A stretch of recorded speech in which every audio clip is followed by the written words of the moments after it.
श्री स्वामी समर्थ. नमस्कार स्वामी भक्तांनो. स्वामी भक्तांचे अनुभव या यूट्यूब चॅनलवर तुम्हा सर्वांचे मनपूर्वक स्वागत आहे.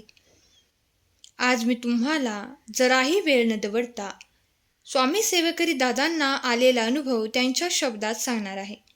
दादा म्हणतात, बालपणापासूनच मला श्री स्वामी समर्थ महाराजांबद्दल ओढ होती. महाराजांची सेवा व शिक्षण घेता घेता काही वर्षे लोटली गेली.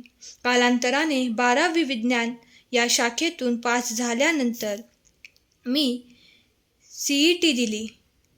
मला त्यात चांगले गुणही मिळालेत. परंतु संबंधित कागदपत्रांच्या कमतरतेमुळे मी अभियांत्रिकी क्षेत्राकडे जाऊ शकलो नाही. तेव्हा घरातील सर्व सदस्य नाराज झाले होते. तेव्हा मी त्यांना दिलासा देत म्हटलो, मी जिथेही ज्या क्षेत्राकडे जाईन तेथे बघा, महाराज मला नक्की पाठीशी राहून साथ देतील. तदनंतर माझा नंबर D.Edला लागला. हीच महाराजांची इच्छा समजून मी ते शिक्षण घेऊ लागलो.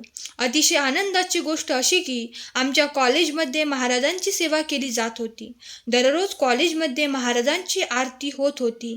मी मनात विचारही केला नव्हता, कॉलेजचे संस्थाचालक व शिक्षक स्वामी सेवेकरी असतील. आणि खरं तर बालपणापासून बालसंस्कार केंद्रात जात होतो. त्यामुळे माझे व्यासपीठावरील बोलण्याचे धाडस वाढले व त्याचबरोबर केंद्रातील फलकावर नवनवीन सुविचार उत्सवांची माहिती लिहित गेल्यामुळे फलकावर लिहिण्याचे कौशल्य वाढले. आणि या सर्व गोष्टी D.Ed कोर्समध्ये अत्यंत आवश्यक असतात.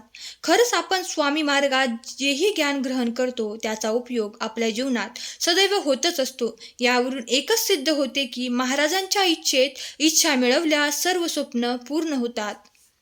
माझी स्वप्न स्वामींनी सर्व पूर्ण केलीत.